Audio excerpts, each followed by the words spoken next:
Hello दोस्तों, नमस्कार। Good evening. आप सभी का एक बार फिर से बहुत बहुत स्वागत है आप सभी के अपने यूट्यूब चैनल परीक्षा की शिक्षा में। आशा करते हो आप सभी अच्छे होंगे, आपकी जो तैयारी है बढ़िया तरीके से चल रही होगी। जो बच्चे क्लास में फर्स्ट टाइम में पहली बार आए हैं हमारे चैनल पर, देखिए बीएड प्रवेश 2023 की जो आपकी तैयारी है रेगुलर बेसिस पर करवाई जा रही है। तो जिसे भी अपनी तैयारी कंप्लीट करना चाहते हो चैनल को सब्सक्राइब करके हमारे साथ जुड़ जाइए। आपकी जो तैयारी है पिछले 6-7 महीने से लगातार करवाई जा रही है और कंप्लीट करवाई जा रही है। तो चैनल को सब्सक्राइब कर लीजिए, जो बेल आइकन है उसको प्रेस कर लीजिए और जो नोटिफिकेशन है उसको ऑल कर लीजिए। ठीक है साथियों, क्लास का समय और शेड्यूल देख लीजिए। जीके जिसकी जो क्लासेस सुबह 11 बजे मिल जाती है हमारे चैनल पर, और जो आपकी रीजनिंग की क्लासेस दोपहर को 2 बजे मिलती है। और देखिए इस टाइम पर शाम को 4 बजे आपको कलावर की क्लास मिलती है, और इसके बाद जो है शाम को 7 बजे आपको हिंदी की क्लास मिलती है हमारे चैनल पर। जो ये क्लासेस है इसका समय नोट करके रखिए, इसी टाइम पर आपको जो है क्लासेस से जुड़ना है। ठीक है, बाकी अगर पीडीएफ और नोट्स की बात करेंगे तो देखिए आपको फ्री में जो है इसका पीडीएफ हमारे टेलीग्राम चैनल पर मिल जाएगा। आपको 1 रुपये भी उसका देना नहीं है, आपको फ्री में जो है हमारे टेलीग्राम चैनल से जुड़ना है। वहाँ पर इसका जो पीडीएफ आपको डाउनलोड करना है, अपनी तैयारी को कंप्लीट करना है। उसी के नीचे देखें तो हमारे इंस्टाग्राम का पेज देगा, तो आप हमें इंस्टाग्राम पर भी फॉलो कर लेंगे। आपका कोई भी डाउट होगा हमें परीक्षा की शिक्षा जो आपका डाउट सेक्शन है टेलीग्राम चैनल पर, वहाँ पर पूछ सकते हैं, या तो इंस्टाग्राम पर हमें डीएम करके डायरेक्ट अपना जो क्वेश्चन है या क्वेरी है हमें पूछ सकते हैं। तो चलें क्लास स्टार्ट करें। स्टार्ट करने से पहले जिसने क्लास को अभी तक लाइक नहीं, क्लास को लाइक कर दीजिए, क्लास को अपने दोस्तों के साथ शेयर कर दीजिए। ठीक है, चलिए क्लास स्टार्ट करें। देखें फर्स्ट क्वेश्चन आपका क्या पूछा है, ध्यान से देख के उत्तर देंगे, सही उत्तर कर देगा। 51 नंबर है, निम्नलिखित में से कौन सी दर बैंकों द्वारा ऋण के लिए अपने सबसे योग्य ग्राहकों से वसूली की जाती है, बताइए।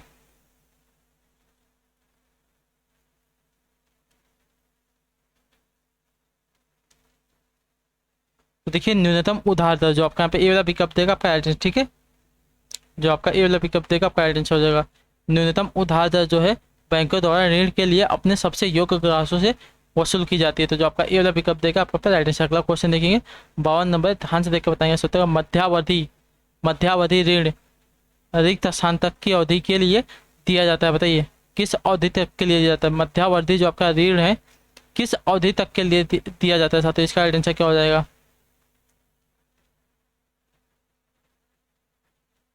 देखिए मध्यावधि ऋण की बात करें तो 15 माह से 5 वर्ष तक, यानी कि 4 वर्ष दिया गया है, 5 वर्ष तक के लिए दिया जाता है, जो आपका सी वाला विकल्प देगा पर। ठीक है, मध्यावधि ऋण आपका देखिए 15 माह से 4 वर्षों तक के लिए दिया जाता है। ठीक है, अल्पावधि ऋण की बात करें, देखिए 15 महीने से जो कम की अवधि होती है उसको अल्पा अवधि ऋण कहते हैं। ठीक है, और 5 वर्ष से जो ज़्यादा का ऋण होता है उसको देखिए दीर्घावधि ऋण कहते हैं। जो आपका सी वाला विकल्प देगा है आपका यहाँ पर राइट आंसर हो जाएगा। अगला क्वेश्चन देखिए 53 नंबर है, ध्यान से देखिएगा, बताइएगा राइट आंसर क्या हो जाएगा। निम्नलिखित में से कौन सी संघीय सरकार की एक विशेषता होती है। निम्नलिखित में से कौन सी एक संघीय सरकार की विशेषता साथी है, इसका राइट आंसर क्या हो जाएगा। तो देखिए संघीय सरकार की एक विशेषता आपका हो जाएगा संघ तथा राज्यों के बीच शक्तियों का वितरण, जो आपका सी वाला विकल्प देगा आपका राइट आंसर। ठीक है, केंद्र तथा राज्य सरकारों में विधायी शक्तियों के विभाजन के संबंध में भाग 2 के 7वीं अनुसूची के अनुच्छेद 245 से 47 के अंतर्गत संविधान की 3 सूचियां अंकित की गई है, संघ सूची, राज्य सूची और समवर्ती सूची। तो जो आपका सी वाला विकल्प देगा आपका पे सही उत्तर होगा। ठीक है, अगला प्रश्न देखेंगे क्या पूछा गया, ध्यान से देखकर बताएंगे। 54 नंबर है, उत्तर दीजिए सही उत्तर का। किस अनुच्छेद के अंतर्गत भारत के राष्ट्रपति द्वारा वित्तीय आपातकाल लागू किया जा सकता है, बताइए किस अनुच्छेद के अंतर्गत भारत के राष्ट्रपति द्वारा वित्तीय आपातकाल लागू किया जा सकता है। साथ ही इसका आंसर क्या हो जाएगा। तो देखिए अनुच्छेद 360 के अंतर्गत। ठीक है, जो आपका सी वाला विकल्प देगा आपका पहला। ठीक है, अनुच्छेद 360 के अंतर्गत वित्तीय आपातकाल लागू किया जा सकता है प्रधानमंत्री राष्ट्रपति के द्वारा। तो जो आपका सी वाला विकल्प देगा 54 पे आपका सही उत्तर हो जाएगा। ठीक है साथियों, क्लियर है।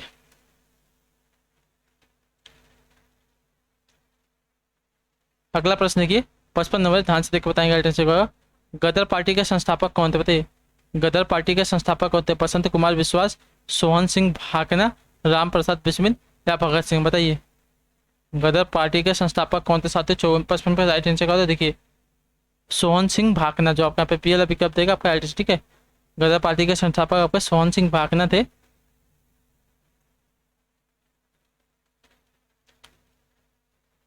तो जो आपका बी वाला विकल्प देगा आपका राइट। ठीक है,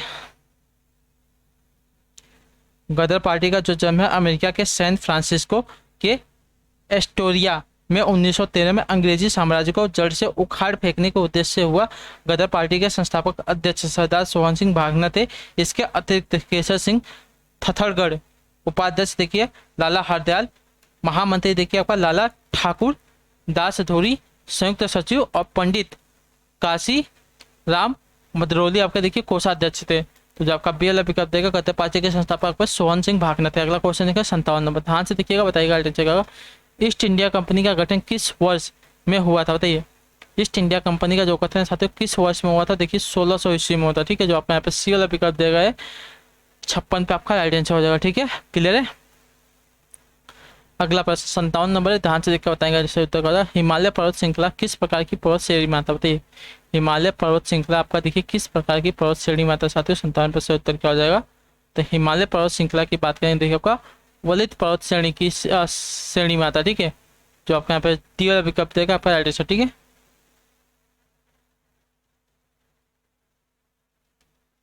हिमालय एक पूरी पर्वत श्रृंखला है जो भारतीय उपमहाद्वीप और तिब्बत को अलग करता है। ठीक है, यह भारतवर्ष का सबसे ऊंचा पर्वत है जो उत्तर में देश की लगभग 2500 किलोमीटर लंबी सीमा बनाता है और देश को उत्तर एशिया से पृथक करता है। कश्मीर से लेकर असम तक इसका विस्तार है। हिमालय देखिए पर्वत श्रृंखला वलित पर्वत श्रेणी में आता है। तो जो आपका डी वाला विकल्प देगा 57 पे आपका सही उत्तर हो जाएगा। ठीक है, नेक्स्ट आपका 58 नंबर, ध्यान से देख के बताएंगे सत्य का। नॉर्थ वेस्टर्स या काल बैसाखी, तीरथ झंझा या बिजली युक्त तूफान जो किसमें प्रमुख, बताइए।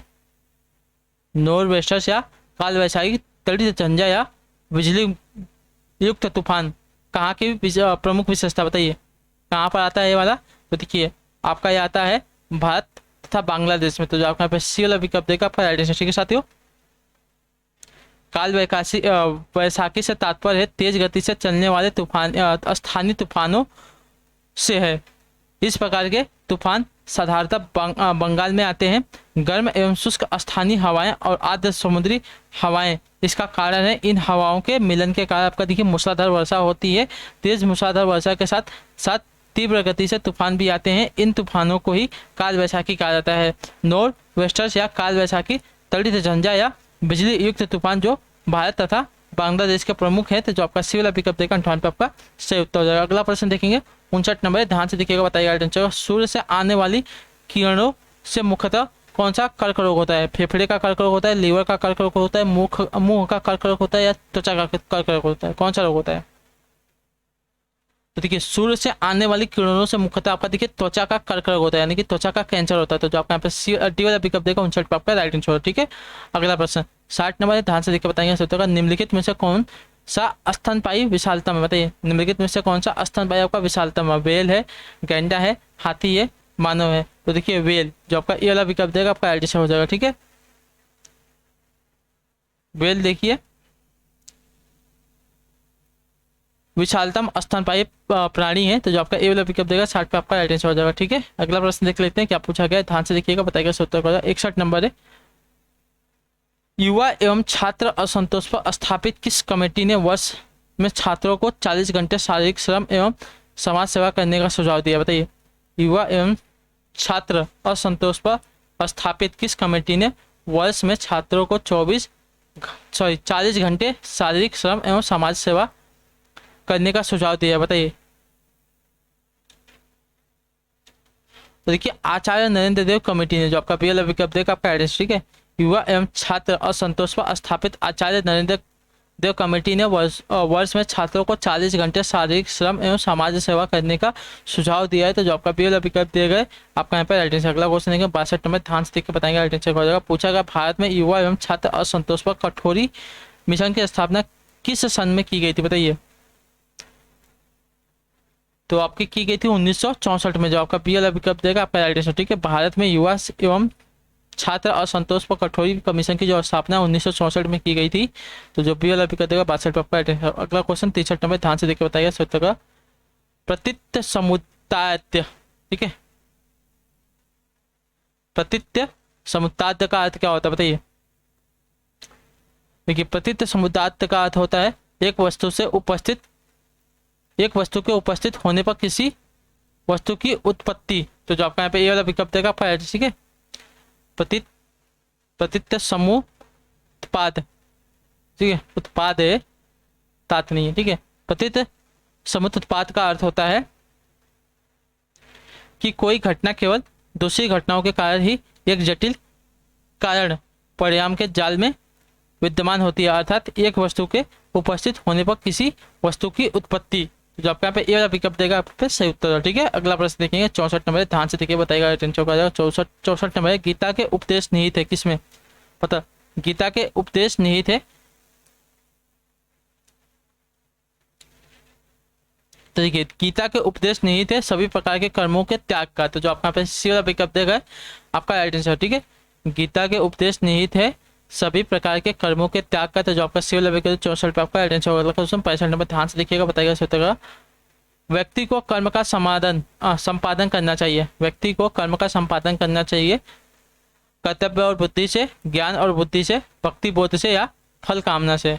तो व्यक्ति को कर्म का संपादन करना चाहिए साथियों किससे, तो देखिए कर्तव्य और बुद्धि से, तो जो आपका यहाँ पे ए वाला विकल्प देगा है 65 पे आपका राइट आंसर, ठीक है साथियों। कोई भी व्यक्ति अपने जीवन काल में बहुत सारे कर्म करता है, लेकिन उसका उन कार्यों का संपादन कर्तव्य एवं बुद्धि से करना चाहिए, तो जो आपका ए वाला विकल्प देगा 65 पे आपका सही उत्तर है, ठीक है। अगला प्रश्न देखते हैं 66 नंबर, ध्यान से देखकर बताएंगे राइट आंसर। प्रतिभा संबंधित स्मृति के अस्तित्व को दिखाने के लिए सबसे पहला प्रयोग किसने किया था, ये प्रतिभा संबंधी स्मृति के अस्तित्व को दिखाने के लिए सबसे पहला प्रयोग किसने किया था साथियों, इसका राइट आंसर क्या हो जाएगा,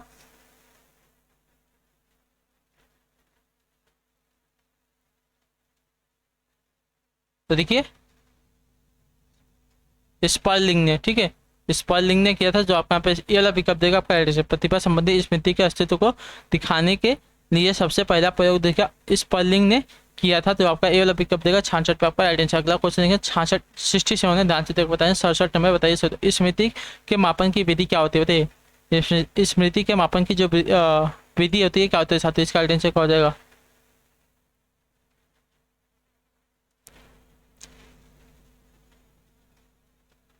तो देखिए भाषा, दृष्टि, श्रवण, प्रत्यक्षीकरण, अधिगम तथा ध्यान की तरह समिति भी मस्तिष्क की एक प्रमुख बौद्धिक क्षमता है। इसके मापन की कई विधियां होती है, प्रत्याहन, प्रत्याभिज्ञान, पुनः निर्माण, उपयुक्त सभी यहाँ पर जो दिए गए हैं स्मृति मापन की विधि होते हैं, तो जो आपका पर्टिकुलर विकल्प देगा आपका एड्रेस, ठीक है।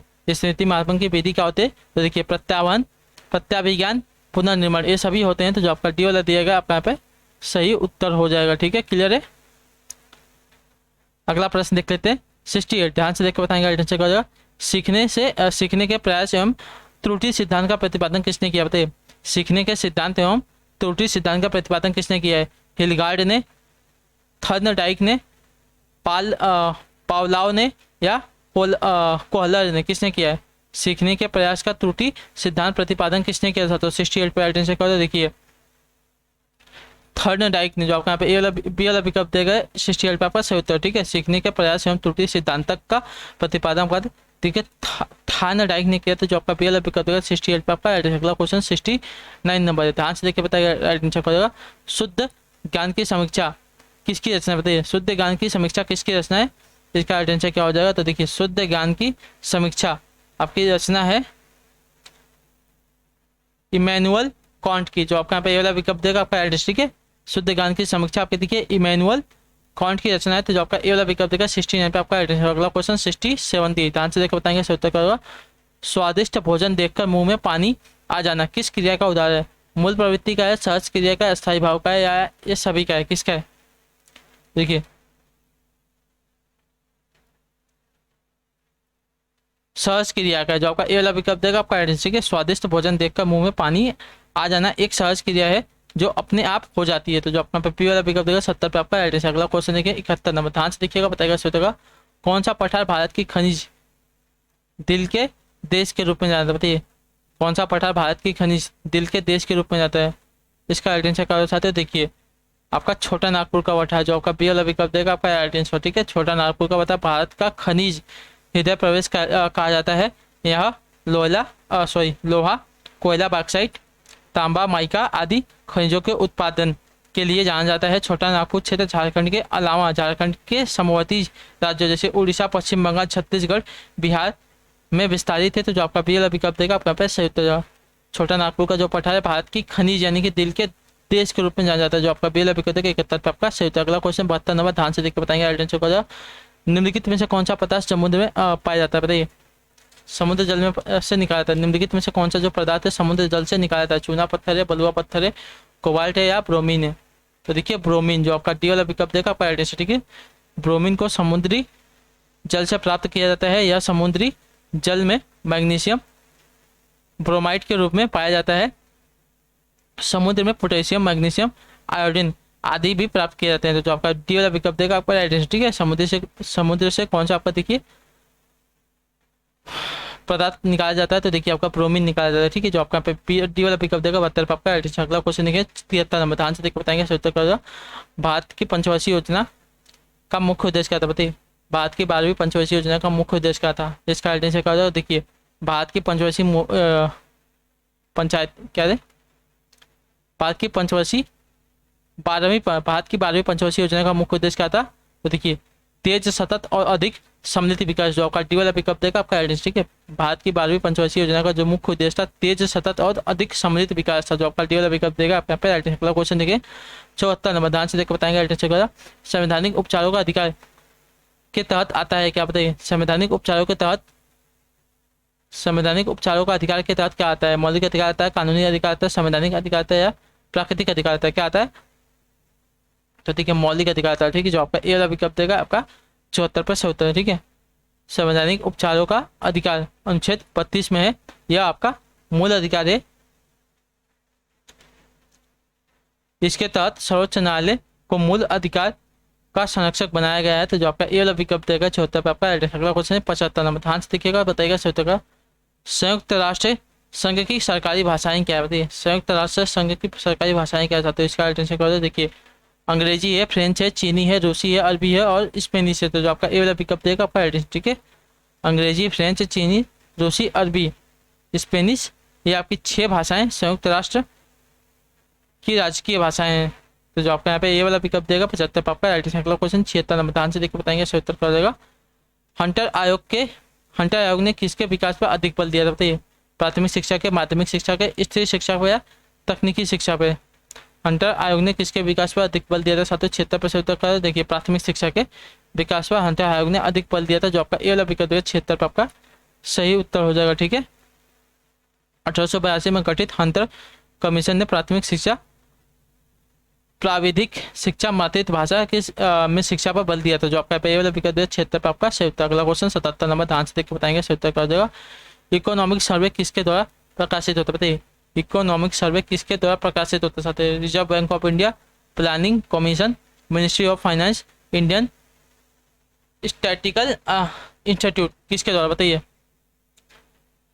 देखिए इकोनॉमी जो सर्वे आपका देखिए मिनिस्ट्री ऑफ फाइनेंस द्वारा प्रकाशित होता है, जो आपका यहाँ पे सी वाला विकल्प देगा आपका राइट आंसर, ठीक है। इकोनॉमिक सर्वे आपका देखिए मिनिस्ट्री ऑफ फाइनेंस द्वारा प्रकाशित होता है हर साल। तो जो आपका यहाँ पे सी वाला विकल्प 77 पर आपका सही उत्तर है। अगला क्वेश्चन देखिए 78 नंबर, ध्यान से देखकर बताइए सत्रह राष्ट्रपति द्वारा राज्यसभा में कितने सदस्यों को नामित किया जाता है? तो राष्ट्रपति द्वारा राज्यसभा में देखिए आपके 12 सदस्यों को नामित किया जाता है, यानी कि मनोनीत किया जाता है, जो आपका सी वाला विकल्प देगा 78 पर आपका सही उत्तर है, ठीक है। अगला प्रश्न देखेंगे 79 नंबर, ध्यान से देखकर बताएंगे सही उत्तर का। अशोक के कौन से शिलालेख में ब्राह्मी लिपि का प्रयोग नहीं किया गया, बताइए। सारनाथ की, शाहबाजगढ़ी की, धौली की या उपरोक्त में से किसी में नहीं? देखिए शाहबाजगढ़ी अभिलेख में, ठीक है। जो आपका यहाँ पे ए पी वाला विकल्प देगा आपका राइट, ठीक है। शाहबाजगढ़ी अभिलेख आपका देखिए खरोष्टी लिपि में लिखा गया है। कांधार अभिलेख आपका देखिए ब्राह्मी लिपि में लिखा गया है, ठीक है। तो जो आपका पी वाला विकल्प देगा 79 पे आपका राइट है। शाहबाजगढ़ी का जो आपका शिलालेख है, अशोक का शिलालेख है, आपका ब्राह्मी लिपि में नहीं लिखा गया है, ठीक है, खरोष्टी लिपि में लिखा गया। तो जो आपका बी वाला विकल्प देगा 79 पे आपका राइट आंसर हो जाएगा। अगला क्वेश्चन देखेंगे 100 नंबर, सॉरी 80 नंबर, ध्यान से देख बताएंगे सत्तर का जगह। पानीपत का द्वितीय युद्ध किनके बीच लड़ा गया था, बताइए। बाबर और लोधी के बीच में, अकबर हेमू के बीच में, अली रजा या चंद्रगुप्त मौर्य के बीच में, या अकबर और लोधी के बीच में? तो पानीपत का जो दूसरा युद्ध है साथियों किसके किसके बीच लड़ा गया था? देखिए अकबर और हेमू के बीच में, जो आपका पी वाला विकल्प देगा आपका राइट आंसर, ठीक है। और कब लड़ा गया था पानीपत का जो दूसरा युद्ध? देखिए आपका 1556 ईस्वी में लड़ा गया था, ठीक है, याद रखिएगा। और जो आपका पहला युद्ध देखिए आपका 1526 में, और जो आपका तीसरा युद्ध लड़ा गया था आपका, ठीक है, पहला युद्ध देखिए आपका, पहले युद्ध की बात करें तो बाबर और इब्राहिम लोदी के बीच में लड़ा गया था, ठीक है, क्लियर है। और दूसरा युद्ध देखिए आपका अकबर और हेमू के बीच में। और आपका तीसरा लड़ा गया था देखिए 1761 में अहमद शाह अब्दाली और मराठा के बीच में लड़ा गया था, ठीक है, अहमद और मराठा के बीच में लड़ा गया था, ये बात याद रखिए, ठीक है। तो ये शिक्षा जो आपकी क्लासेस आते हैं आज की यहाँ पे कंप्लीट होती है। आई होप कि जो क्लास अच्छी लगी, आपका कोई भी डाउट होगा किसी भी क्वेश्चन में हमें कमेंट करके जो भी पूछेगा उसका आंसर आपको जरूर दे देगा। बाकी आपको क्लास कैसी लगी कमेंट करके बताएं। क्लास अच्छी लगे तो क्लास को लाइक कर दे, चैनल को सब्सक्राइब कर दीजिएगा। हम आपसे मिलेंगे आपकी अगली क्लास में हिंदी वाली शाम को 7 बजे। तब तक के लिए टाटा बाय बाय, जय हिंद जय भारत। क्लास से जुड़ने के लिए बहुत बहुत ही धन्यवाद साथियों।